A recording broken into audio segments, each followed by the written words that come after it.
seja o nome do nosso Deus, pela sua presença no nosso meio.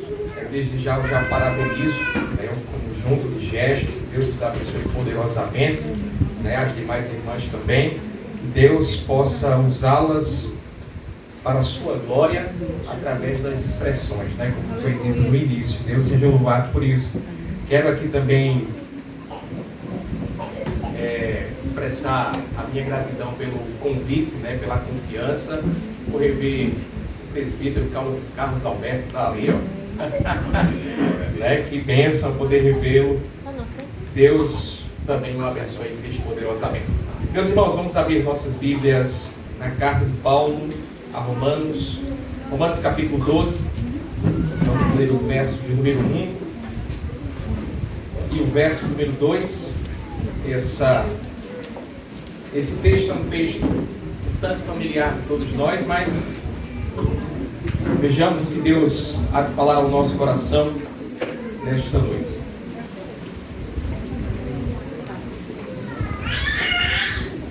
Romanos, capítulo 12, versículo 1, versículo 2, diz assim a palavra do Senhor.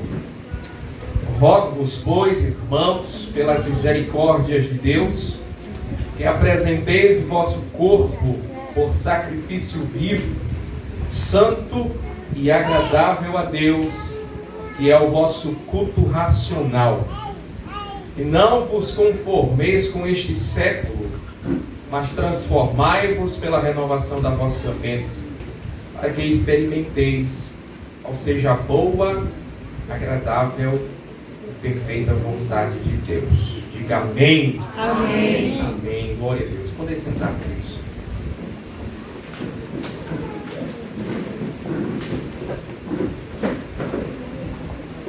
Qual seria o primeiro passo a ser dado para alcançarmos um objetivo?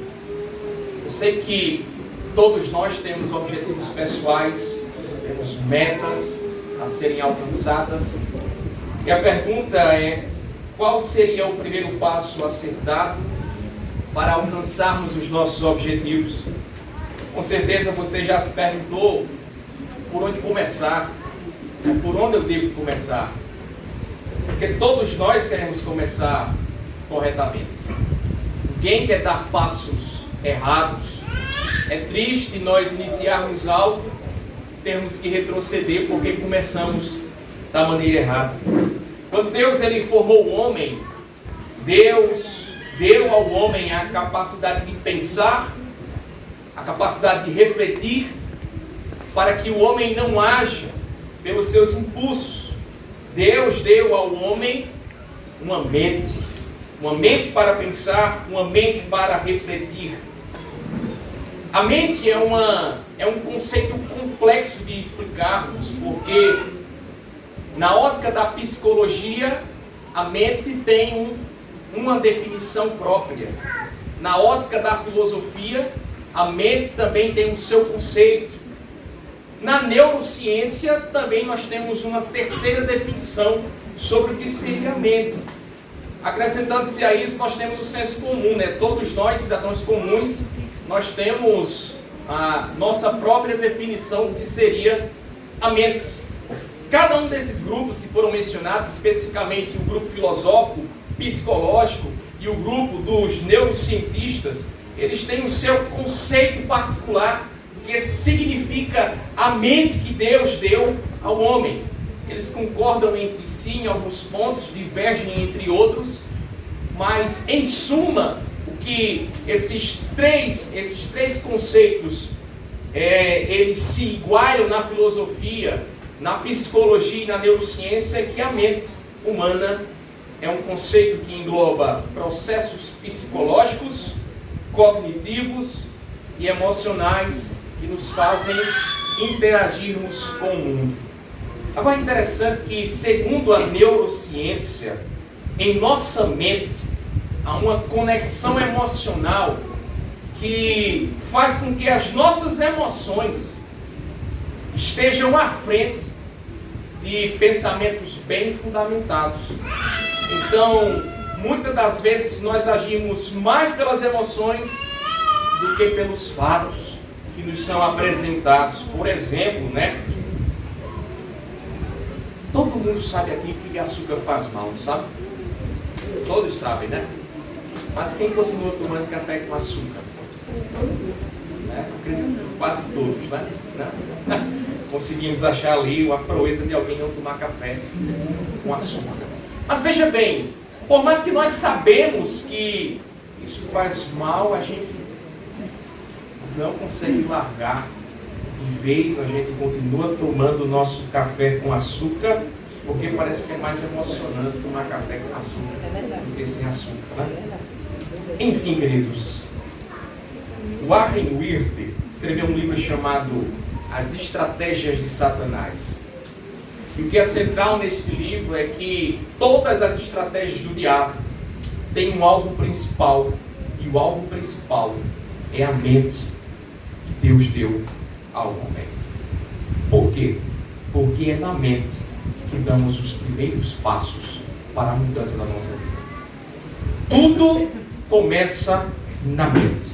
Por isso, meu interesse nesta noite é conscientizá-los, reforçá-los mais uma vez, a renovarmos dia após dia a nossa mente pelas Escrituras, pela Palavra de Deus, porque tão somente nela nós teremos um bom comportamento diário, nós teremos bons relacionamentos, boas ações, boas atitudes. Uma mente renovada pelo Senhor é o nosso foco nesta noite.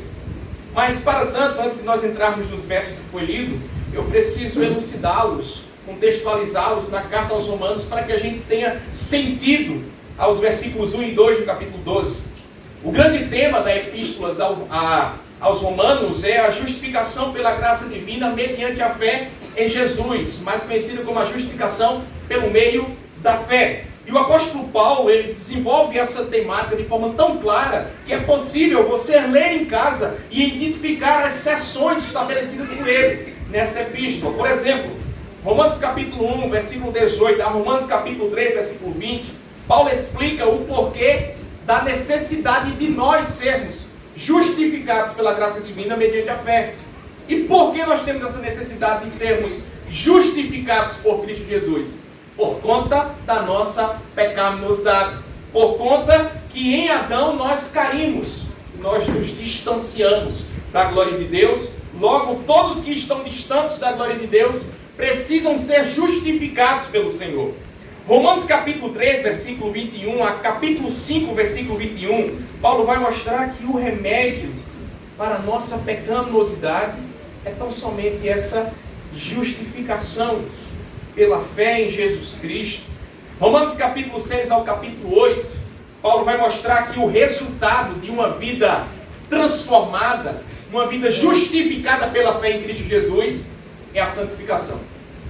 A santificação é o resultado de uma vida transformada pelo Senhor. Na medida, irmãos, que não há como sermos verdadeiramente justos sem sermos verdadeiramente santos. A quarta sessão, que se inicia em Romanos capítulo 9 e vai até o capítulo 11, Paulo vai se voltar para a incredulidade de Israel, a incredulidade dos judeus em reconhecer essa doutrina do Evangelho, da justificação pelo meio da fé. E quando nós chegamos no capítulo 12, que vai até o capítulo 14, essa quinta sessão, como toda a teologia de Paulo, ele faz questão de aplicar essa doutrina para que a igreja entenda que não é somente teoria, mas também tem prática.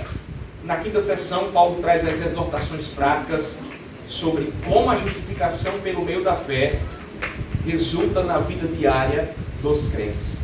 Como é que nós, justificados pela fé em Cristo Jesus, devemos pautar a nossa vida? E por que isso é importante, irmãos? Entendermos o que Paulo está tratando em toda a carta aos Romanos, entendermos as suas seções.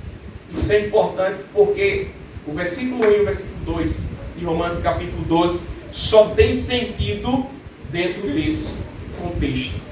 Toda a epístola. Então, com base nas exortações práticas de Paulo, especificamente, versículo 1 e 2 do capítulo 12, nós vamos conversar um pouco sobre por que nós devemos renovar a nossa mente.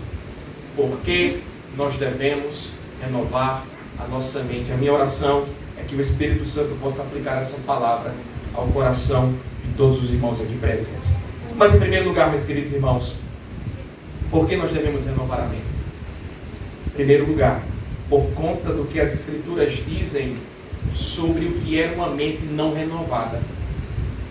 Quem não foi transformado pelo Senhor, quem não teve a mente renovada ainda pelo Senhor, as Escrituras, elas têm o seu conceito de mente. E veja comigo o que a Escritura diz para aqueles que ainda não foram transformados, justificados pela fé. Em primeiro lugar, abra comigo Tiago capítulo 1. Tiago capítulo 1, versículo 6 e versículo 8. Ou melhor, versículo 6 ao versículo de número 8. Tiago, capítulo 1, versículo 6 ao versículo 8. Diz assim: peça, porém com fé, em nada duvidando, pois o que duvida é semelhante à onda do mar, impelida e agitada pelo vento. Não suponha esse homem que alcançará do Senhor alguma coisa. Homem de ânimo dobre, inconstante em todos os seus caminhos. Essa palavrinha no versículo 8 aqui, ânimo, ligada à palavra dobre, ânimo dobre. A ideia aqui é de mente dividida. É alguém que confessa a fé, mas por dentro não crê no que confessa. Então, alguém que não foi transformado pelo Senhor, quem não teve a sua mente renovada, ela tem essa mente dividida, capaz de falar coisas sem acreditar no que diz. Isso é a mente de um descrente, mas não apenas isso. Veja comigo Tito, capítulo 1, versículo 15. Tito, capítulo 1, versículo 15, o apóstolo Paulo diz: todas as coisas são puras para os puros, todavia para os impuros e descrentes nada é puro. Por que nada é puro para eles? Porque tanto a mente como a consciência deles estão corrompidas. Logo, aquele que não teve a mente renovada pelo Senhor tem uma mente corrompida pelo pecado. E para essa mente corrompida pelo pecado, tudo é impuro. Essa pessoa que tem a mente corrompida pelo pecado, a mente não transformada pelo Senhor, ela não consegue acreditar em ninguém. Ela não consegue olhar para uma pessoa sem ser de forma maliciosa. Ela não consegue ouvir nada de alguém que ela não duvide de que aquela pessoa está falando aquilo porque ela tem um desejo maligno no coração. Então tudo ela julga impuro. Por quê? Porque a mente dela não consegue entender que algo de bom possa sair de uma outra pessoa. Mas não apenas isso, a Escritura também diz, através ainda do livro de Romanos, veja comigo, Romanos capítulo 8, Romanos capítulo 8, veja comigo os versículos 5 a 7. Romanos capítulo 8, versículos 5 a 7, veja o que diz o apóstolo Paulo. Porque os que se inclinam para a carne cogitam das coisas da carne, mas os que se inclinam para o Espírito, das coisas do Espírito. Porque o pendor da carne dá para a morte, mas o do Espírito para a vida e paz. Por isso o pendor da carne é inimizade contra Deus, pois não está sujeito à lei de Deus, nem mesmo pode estar. Portanto, os que estão na carne não podem agradar a Deus. Veja comigo, queridos. Aqueles que não têm uma mente renovada, automaticamente, por tudo ser impuro em sua consciência, haverá uma inclinação maior para as coisas da carne, para os desejos carnais. E se inclinando para os desejos carnais, se torna impossível agradar a Deus. Então, uma mente não renovada é uma mente dividida que fala, mas não acredita no que fala. Uma mente não renovada é uma mente corrompida pelo pecado, é uma mente que ama se inclinar aos seus desejos carnais. Mas não apenas isso, em outro lugar, a Escritura diz também, através de Paulo aos Filipenses, abra comigo, Filipenses capítulo 4, versículos 6 e 7. Filipenses 4, versículos 6 e 7.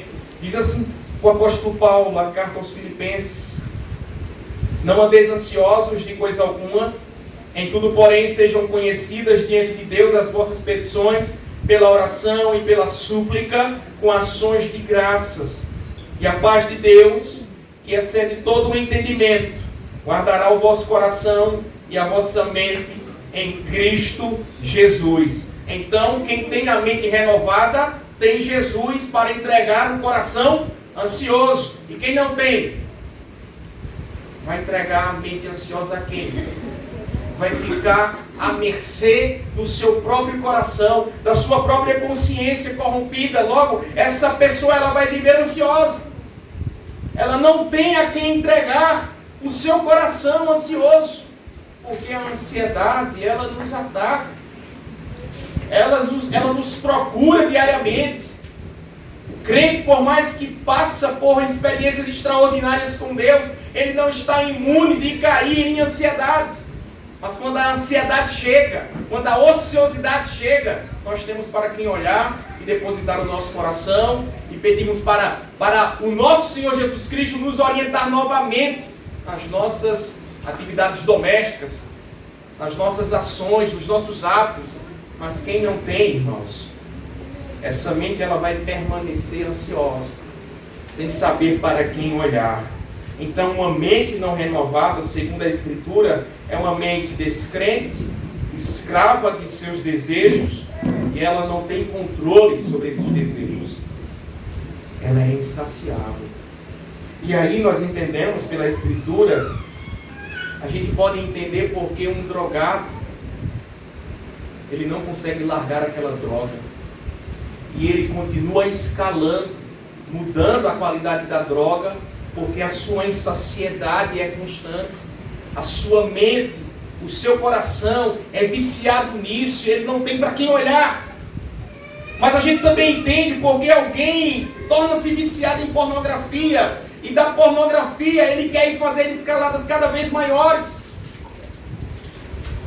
É porque essas pessoas simplesmente não se contentam, e cada vez mais elas querem mais. E elas querem buscar saciedade naquilo que não sacia.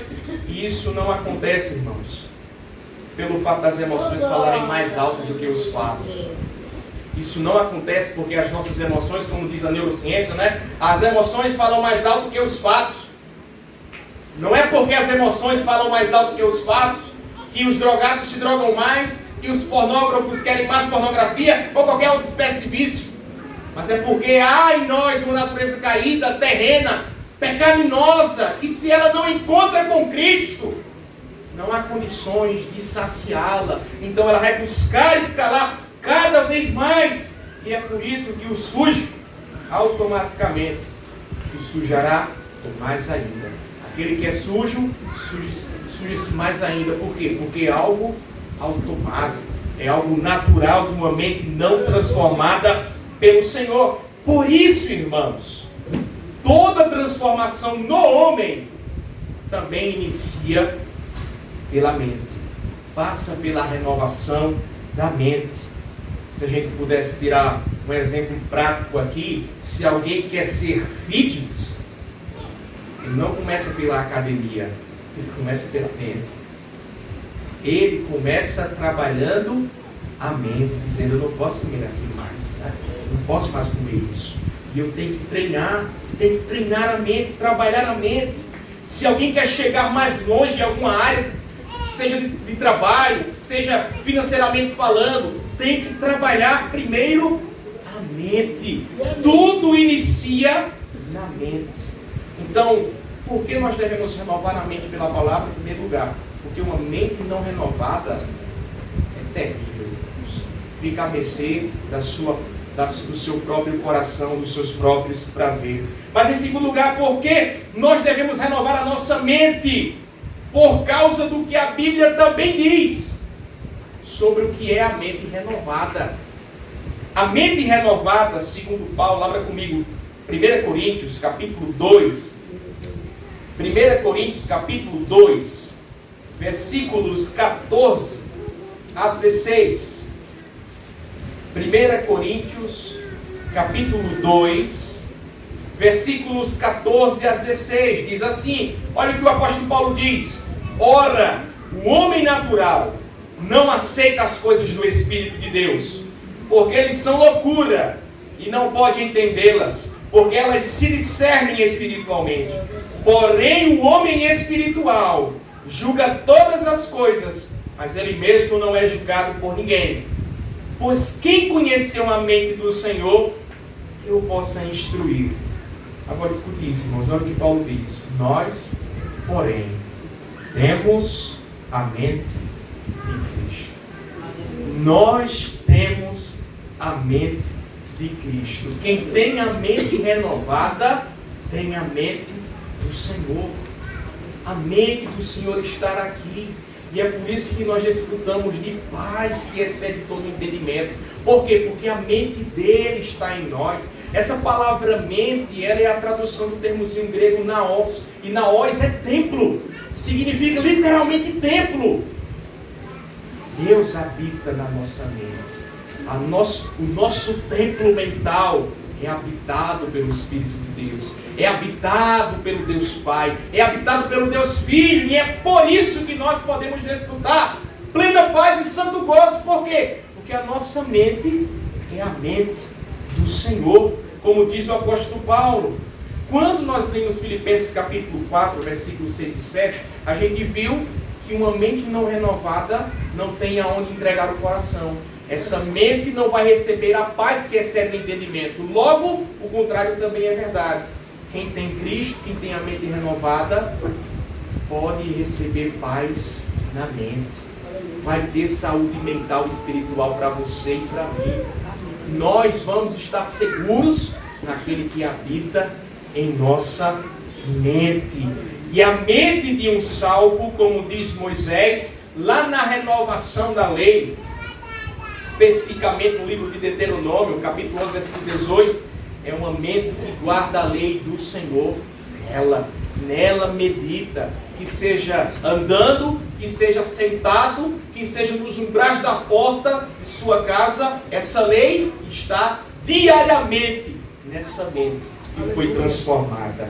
Essa mente, irmãos, ela pode dizer como salmista, Salmos capítulo 26, versículo 2 e 3, não precisa abrir, mas o salmista diz assim: examina-me, Senhor, e prova-me, sonda-me o coração e os pensamentos, pois a tua benignidade tenho-a perante os olhos e tenho andado na tua verdade.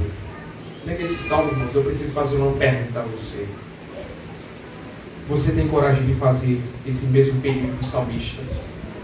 De chamar Deus agora em seu coração e em sua mente e dizer: Senhor, sonda-me os meus pensamentos. O que é que Ele vai encontrar em sua mente? O que é que Ele vai encontrar em seu coração?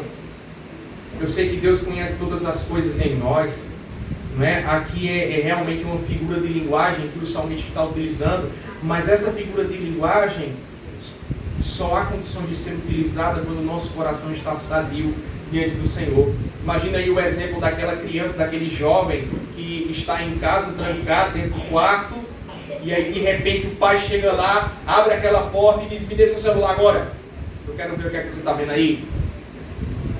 Imagina se Deus chegasse de repente aí no teu coração, de repente na tua mente, o que é que você está pensando, o que é que você está alimentando no coração. Será se você pode dizer como o salmista: Senhor, examina-me, Senhor, prova-me, Senhor. Por que o salmista está dizendo isso? Ele está dizendo porque ele tem confiado na benignidade de Deus, ele tem andado na verdade, ele tem colocado os olhos naquilo que é bom. E os nossos olhos, onde é que estão? Onde é que estão os nossos olhos? A mente renovada por Cristo é uma mente santa, é uma mente pura. Você já imaginou a mente de Cristo que habita em você com pensamentos impuros, alimentando pensamentos impuros? Quem tem a mente renovada pelo Senhor não empresta os olhos àquilo que é impuro, não empresta os ouvidos àquilo que é impuro, não empresta os pensamentos ao diabo. Nós seremos atacados pelos dados inflamados, mas nós não vamos alimentar isso. Nós vamos pedir a graça do Senhor para que Ele nos santifique cada vez mais. Evangelho de João, capítulo 17, versículo 17. Jesus ora ao Pai e diz assim: santifica-os na verdade, a tua palavra é a verdade. Então a mente renovada, ela busca essa santificação nas Escrituras. Busca preencher a mente com aquilo que é sadio. Como diz o apóstolo Paulo ainda, lá em Filipenses capítulo 4. Aquilo que é puro, aquilo que é de boa fama, se há virtude, se há glória a Deus, seja isso que ocupe o vosso pensamento. A mente renovada por Cristo, ela é uma mente aplicada à verdade de Deus. Então, dia após dia, ela vai buscar a ser alimentada pela a verdade revelada do Senhor. Dito isto, irmãos, o que é a mente de um descrente e a mente de um salvo transformado pelo Senhor? Volte comigo lá para Romanos capítulo 12. Romanos capítulo 12, vamos ver o que é que Paulo nos ensina aqui nestes dois versos. E isso nos levará ao terceiro ponto, né? Porque nós devemos renovar a nossa mente, irmãos. O terceiro ponto é óbvio, mas deve ser relembrado pelo que Deus fez por nós. Porque você deve decidir todos os dias a colocar os olhos naquilo que é bom, o coração naquilo que é pão, pelo que Deus fez por mim e por você. Veja só, Paulo diz assim, olha: rogo-vos, pois, irmãos, pelas misericórdias de Deus. As misericórdias de Deus são mostradas pelo apóstolo Paulo desde o capítulo 1 até o capítulo 11, que ele escreveu na carta aos Romanos. Deus, ele é misericordioso por quê? Porque em frente ao nosso pecado, ele poderia ter decidido não nos salvar, não nos justificar, não tirar a nossa cegueira, mas ele decidiu nos salvar. Por quê? Porque ele é bom. Paulo vai dizer lá em Romanos capítulo 5, que alguém ousaria dar a vida por aquele que é bom. Mas Jesus deu a sua vida quando nós éramos inimigos dele. Jesus, ele não precisava me alcançar. Eu e você não precisavam estar aqui. Eu poderia estar perdido mais uma vez. Eu poderia andar cego, escravo dos meus prazeres. Eu poderia ter nascido numa família incrédula. Eu poderia ter nascido numa tribo primitiva e não ter conhecido Jesus, não ter alcançado a fé, não ter recebido o dom da vida. Mesmo assim, na sua bondade, na sua misericórdia, Ele te deu vida. Ele te deu vida quando você estava morto nos seus delitos e pecados. Misericordiosamente Ele providenciou Jesus para te restaurar, para restaurar a mim. E aí Paulo usa isso, ele está dizendo assim, olha, eu rogo-vos por essas misericórdias de Deus, que justifica o homem pecador e santifica o homem pecador a ser parecido com Ele. Eu rogo pelo que Deus fez. E aí isso me faz lembrar que nós acabamos de passar pelo período político. E no período político, irmãos, todos nós sabemos, especialmente os funcionários públicos, que dependem de contrato, que seja funcionário de Estado, que seja funcionário de prefeitura, nesse período eleitoral, todos eles são obrigados a vestirem a camisa do candidato. Todos eles. E ai de quem não vestir a camisa? Porque se não vestir a camisa, ou é ameaçado perder o seu contrato, ou a sua promessa de contrato. Então, alguém chega e diz assim, olha, a gente vai te dar um emprego, mas você precisa vestir a camisa. E aí as pessoas fazem o quê? Vestem a camisa. E aí são capazes de dar um voto a uma pessoa que não tem vocação nenhuma, a uma pessoa que não tem chamado nenhum para ser político. São capazes de dar um voto a um partido que odeia a fé. Não voto. Vestem a camisa. Votam em pautas corruptas. Votam em pautas ideológicas.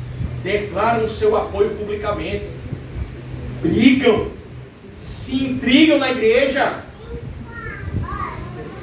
Verdadeiramente, irmãos, vestem a camisa. Eles são obrigados por isso. E eles sabem que isso vem pelo senso de obrigação. E eles vão fazer porque eles estão fazendo obrigados, mas com aquele senso: eu preciso fazer porque minha família depende disso. Então ela é capaz de sacrificar qualquer coisa. Ela é capaz de ser um sacrifício vivo pelo candidato. Veste a camisa.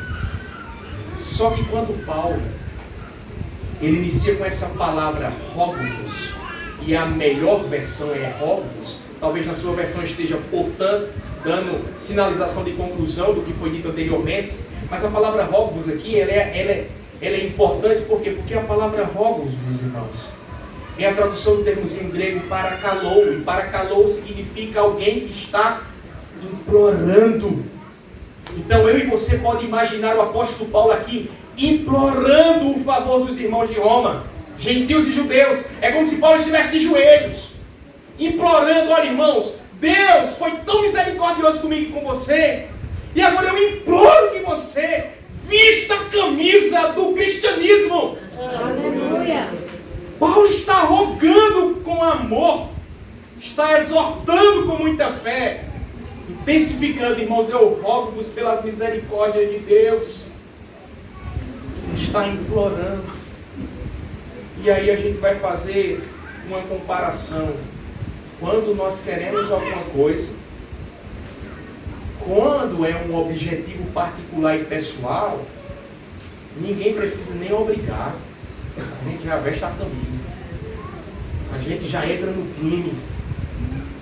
E aqui tem um homem de joelhos implorando para que os crentes sejam crentes, para que os crentes que foram abençoados pela misericórdia de Deus sejam verdadeiramente crentes. Tem um homem de joelhos dizendo assim: eu imploro, porque é um mínimo que eu e você pode fazer. Mais uma vez eu torno a repetir: hoje eu estou com um paletó aqui, mas é misericórdia de Deus. Eu poderia estar debaixo de uma ponte nessas horas, eu poderia ser mais um drogado, sem sandália nos pés, sujo, imundo, mas Jesus decidiu no seu amor me alcançar, me dar uma família, acrescentar-me na família da fé. E o mínimo que Paulo está dizendo aqui é: irmãos, olha, apresentem o vosso corpo como sacrifício vivo, santo e agradável a Deus. É isso que Paulo está pedindo. A nossa resposta à fé é: seja santo, seja agradável a Deus, seja um sacrifício vivo. E Deus não merece menos do que isso, irmãos. Considerando quem nós éramos em Cristo, considerando quem nós nos tornamos em Cristo, a nossa resposta deve ser a melhor que nós podemos oferecer. Sabe por que nós choramos? Nós choramos porque a gente não consegue entregar a Deus o que Ele é digno de receber. E é por isso que nós nos lamentamos pelas nossas faltas. Porque o melhor que você pode fazer nessa vida deve ser para o Senhor. Você precisa entregar o melhor que você pode dar por algo, tem que ser para o Senhor. A gente não pode cair no erro e simplesmente nos acostumar com o sagrado. Ah, domingo tem culto. Aqui qual é o culto do meio de semana? Pastor Isaac, Pastor Daniel. Meio de semana o culto é qual dia? Quinta-feira. Quinta-feira. Ah, tem culto quinta-feira, eu vou. Ah, tem culto domingo, eu vou. E aí se acostuma, virou uma rotina. Não é? Já sabe que vai ter o culto e vai. Mas não prepara mais o coração para se encontrar com o Senhor. Já é no automático, chega, canta e vai para casa. Chega, canta, ora, vai para casa. O profeta Malaquias profetizou em um tempo, depois do cativeiro babilônico, onde os próprios sacerdotes, irmãos, se acostumaram com o sagrado. Não precisa você abrir, mas lá em Malaquias capítulo 1, versículo 7 e 8. Olha o que é que Deus diz por meio da boca de Malaquias. Ofereceis sobre o meu altar pão imundo. E aí te perguntais, em que havemos profanado? Estão oferecendo pão imundo e estão perguntando, profanamos em quê? E aí nisto que pensais, a mesa do Senhor é desprezível. E aí Deus continua por meio do profeta e diz assim, olha, quando trazeis animal cego para sacrificar-te, não é isso mal? Irmãos, o sacrifício não deveria ser perfeito, um animal não deveria ser perfeito, por que estão trazendo animal cego para sacrificar? E aí o Senhor diz, isso não é mal aos olhos de vocês? Deus continua e diz, e quando trazeis um animal coxo ou enfermo, não é isso mal? O que eu pedi não foi um animal perfeito? E aí Deus vai e faz uma ironia aqui, ele diz assim, olha, apresenta esse animal coxo, enfermo e cego ao governador para ver se ele quer. Quem daria um animal cego, coxo e enfermo ao governador? E é isso que Deus está usando a boca do profeta, por quê? Porque o povo dele está fazendo isso.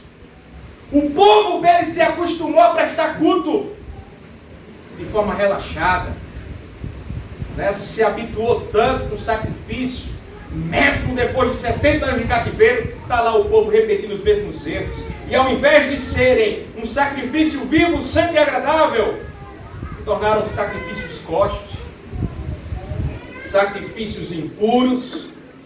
Ao invés de serem agradáveis ao Senhor, às vezes sem percebermos, nós somos desagradáveis na presença de Deus. Sabe quem se tornou desagradável na presença de Deus? A igreja em Laodiceia, lá em Apocalipse capítulo 3, a ponto de Jesus dizer assim, estou a ponto de vomitar da minha boca.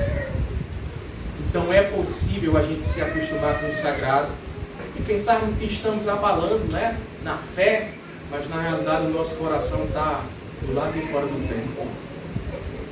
E a mente de Cristo não está mais aqui. E aí você olha para mim e diz assim, mas Tiago, eu não sou assim. Eu não estou assim. Então me responda uma pergunta. Nos seus melhores sonhos, Cristo está lá? Porque se Cristo não estiver nos seus melhores sonhos, não vale a pena esse seu sonho. Me responda uma segunda pergunta. Nas suas metas para os próximos anos, Cristo está lá? Ou Cristo vai ter que ser colocado de lado até que você bata a meta? Ou Cristo vai ter que ficar na gaveta até você bater a meta?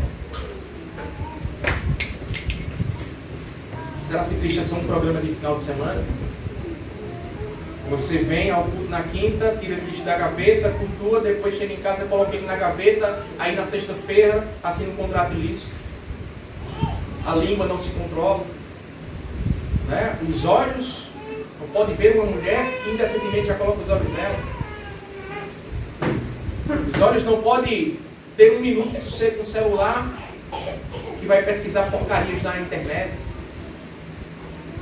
Aí quando chega no domingo, tira Cristo da gaveta, coloca a camisa do Evangelho, vem do culto, depois já pensa apostólico, chega em casa, Cristo na gaveta novamente.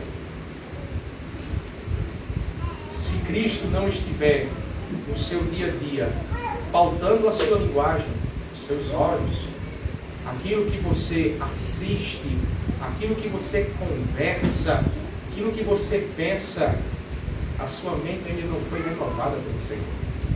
Você está pensando ainda como um descrente pensa.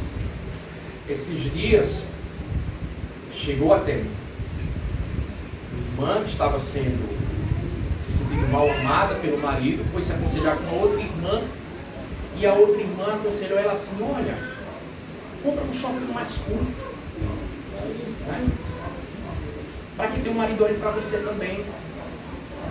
Que conselho, hein? Que conselho do Paraguai. Não é? Aí a gente escuta isso. Quando você vai sondar, o buraco ainda é mais profundo do que a gente imagina. Cristo não está naquele matrimônio. Jesus não está naquela casa. E a tendência é que aonde Jesus não está, a mente dê lugar e vazão aos seus próprios anseios e desejos. Mas mente renovada, aonde Cristo não tem voz, nós não temos nada a fazer, nada a ser feito. Nós só podemos falar quando ouvirmos Cristo falar primeiramente. Então, a mente deve ser renovada tão somente pelas Escrituras. Devemos ser um sacrifício vivo. E sacrifício vivo aqui está no presente contínuo. É algo diário, é vivo. Assim como você anseia Deus todos os dias para que Ele atenda às suas causas, atenda às causas do Evangelho também, dia após dia. Dia após dia. Eu estive em Niterói, em um congresso da Atos 29, e o pastor Jay Bauman, ele, em uma de suas ministrações, ele falou algo que impactou muito o meu coração. E ele comentava, ele dizia assim: olha, a gente chegou num tempo em que, isso começando de mim, irmãos, a gente chegou num tempo que a gente olha para o Senhor e a gente vai orar e dizer assim: olha, Senhor, o Senhor tem tanto tempo para resolver essa minha situação, porque depois disso não tem mais como.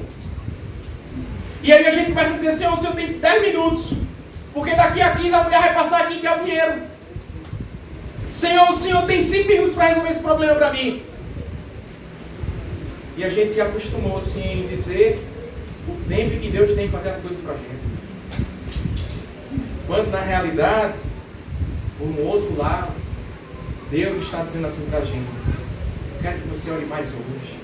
Aí você diz assim: mas hoje eu estou tão cansado, amanhã eu oro, Senhor. Eu quero que você leia hoje 3 capítulos da Escritura, 3, de janeiro a dezembro, de 1º de janeiro a 31 de dezembro, leia 3 capítulos por dia, e num ano você lê a Bíblia todinha. Aí você diz assim: mas rapaz, eu estou cansado, estou fadigado, minha mente não está mais aumentando nada. Amanhã eu leio, Senhor. Mas quando é pra gente, os bonitinhos, diz assim: Senhor, você tem 10 minutos. Imagina se Deus olhasse para mim e para vocês assim: você tem 10 minutos agora para você se consertar, ou senão daqui não tem mais jeito para você não. Imagina só se fosse assim, irmãos. Nós precisamos ser um sacrifício vivo, santo, agradável ao Senhor. Nosso sacrifício deve chegar ao Senhor como um aroma agradável. É realmente, como diz os irmãos, para que o cheiro passe do teto, esse sacrifício passa do teto aí, verdadeiramente, irmãos, tem uns que não passam. Nós precisamos pedir graça ao Senhor, misericórdia ao Senhor. Peça ao Senhor nesta noite: Senhor, me faça mais santo, Senhor, me faça mais agradável a Ti. Mude a minha conduta, Senhor. Mude a minha mente, renove a minha vida. O sacrifício não é mais com os melhores animais. Eu e você somos esse sacrifício. Então, antes de sair de casa, prepare o seu coração para estar aqui. Prepare o coração, diga: Senhor, que o texto que o pastor lê lá já seja o Senhor falando comigo, Senhor. E aí, irmãos, eu saio de casa e eu digo: Senhor, olha, nos dê mais graça, nos dê discernimento espiritual, nos faça entender a Tua vontade, o que é que o Senhor tem, qual é a missão que o Senhor quer nos dar. E aí, quando o pastor chegar aqui no culto e abrir a Bíblia e ler o texto, eu digo assim: Senhor, eu entendi, Senhor. Eu entendi, Senhor. E a irmã cantou e você diz assim: Senhor, eu entendi. Eu peguei aqui, entendi. É isso que nós precisamos, preparar o nosso coração. Não apenas chegar num culto despercebido, aleatório, não sabe o que vai acontecer. Irmãos, gere esse espírito de expectativa. Venha ao culto sabendo que o seu Deus é grande, meu irmão. Aleluia. E se Ele ordenar, as coisas acontecem. Você pode sair daqui hoje à noite curado. Aleluia, louvado seja o nome dEle. Você pode sair daqui transformado. Aleluia. Você pode sair daqui liberto. É um vício que te atormenta dias e noites. Mas hoje, em nome de Jesus, saia daqui liberto. Amém. Deus está aqui, o Deus vivo está aqui. Então o nosso coração tem que ter essa expectativa. Eu estou indo, Senhor. E eu sei que o Senhor vai falar comigo. Eu sei que o Senhor vai falar ao meu coração. E eu não sairei da mesma forma que eu cheguei. É um coração cheio de expectativa. É um sacrifício vivo, agradável ao Senhor. E é por isso, irmãos, que Paulo termina o versículo 1 dizendo assim, olha, que sacrifício vivo, santo e agradável a Deus é o vosso culto racional. O culto racional é um culto prestado pela mente e pelo coração. A sua mente é devota ao Senhor. O seu coração está devoto ao Senhor. E aí é o que Deus nos diz, né? Filho meu, dá-me o teu coração. Então dê o seu coração para Ele. Preste o culto, Senhor, meu coração é seu, Senhor. Eu sou seu, Senhor. A minha vida pertence a Ti. Em último lugar, irmãos, porque nós devemos renovar a nossa mente pelas Escrituras, pelo privilégio que nós recebemos após essa transformação. Qual é o privilégio? Veja comigo, versículo 2. Paulo vai dizer assim, olha, e não vos conformeis com este século, especificamente vos conformar com este século, é ter a mente nula, que ele descreve lá no capítulo 1. Depois do versículo 17, versículo 18, ele vai descrever como é a mente de um descrente, de uma forma que nos dá mais compreensão de como é que o descrente distorce a verdade pela mentira. Aí Paulo vai dizer assim, olha, não se conformem com isso, não vivam segundo esse mundo que torce a verdade pela mentira. Mas o quê? Mas transformai-vos pela renovação da vossa mente, para que experimenteis qual seja a boa, agradável e perfeita vontade de Deus. Essa palavra, irmãos, transformável, também chama bastante atenção. Por quê? Porque transformar aqui é a palavrinha grega metamorfô.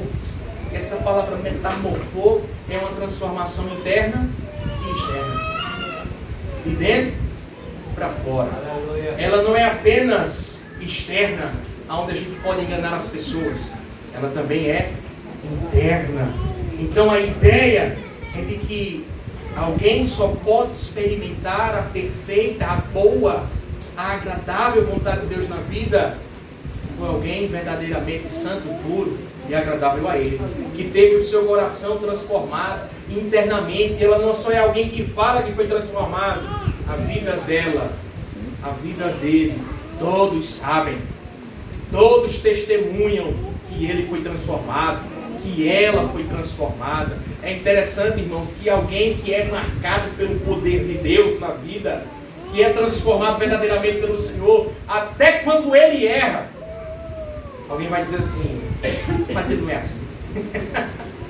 Ele não é desse jeito. Alguma coisa aconteceu, mas ele não é assim. Ela não é assim. Diferentemente daquele que quando erra todo mundo diz,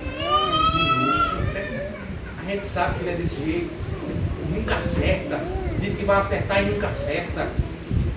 Então, queridos, a verdadeira transformação começa na mente e é evidenciada em ações. É espiritual e é externo. O externo também conta na linguagem apostólica.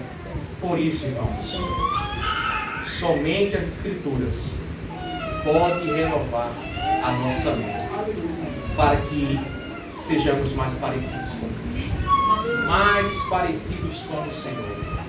Esse é um anseio do meu coração, dia após dia, me aproximar mais de Deus, estar aos pés da cruz, eternamente prostrado pela graça e misericórdia dele. Que essa também seja a vontade dos irmãos. Então, vamos pedir ao Senhor, renove-nos a nossa mente, renove dentro de mim no espírito e na palavra, como orou Davi lá no Salmo 51. Queridos, a Bíblia nunca ensina uma doutrina tão profunda, tão robusta como essa, somente para ficar no nosso conhecimento. A Bíblia nos ensina para que a gente viva isso. Então, somente duas aplicações práticas e a gente encerra. A primeira é, irmãos, se Deus transformou a sua mente, você não é mais mente dividida. Você não mais cogita em dois pensamentos. Você não é mais escravo dos seus desejos.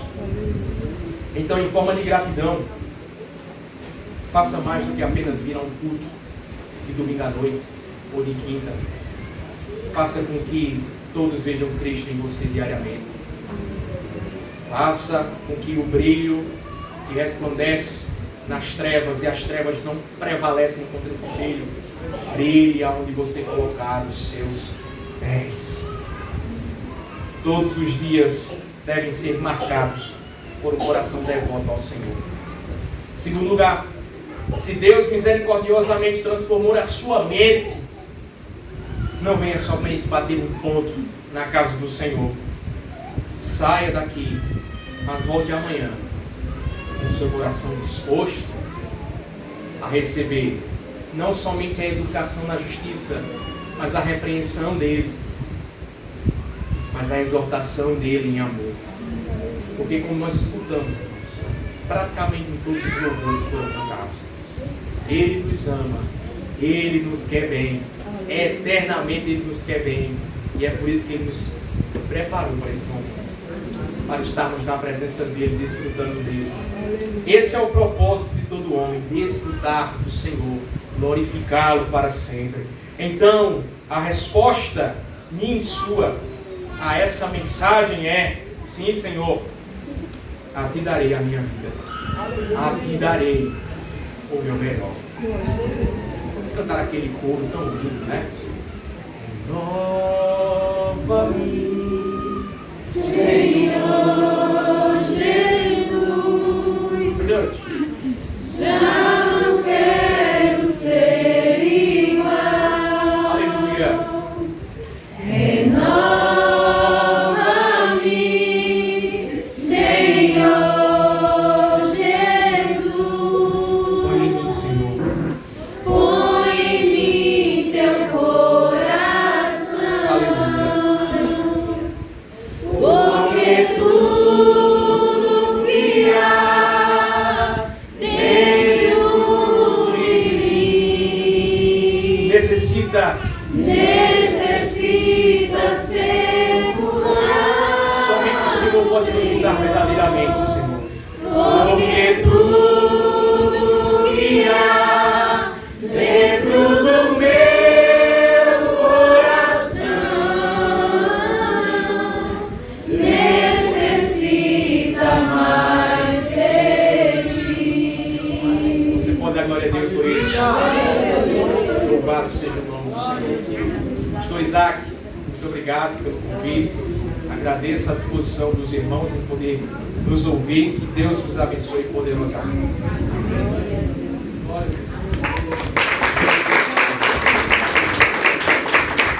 Porque dele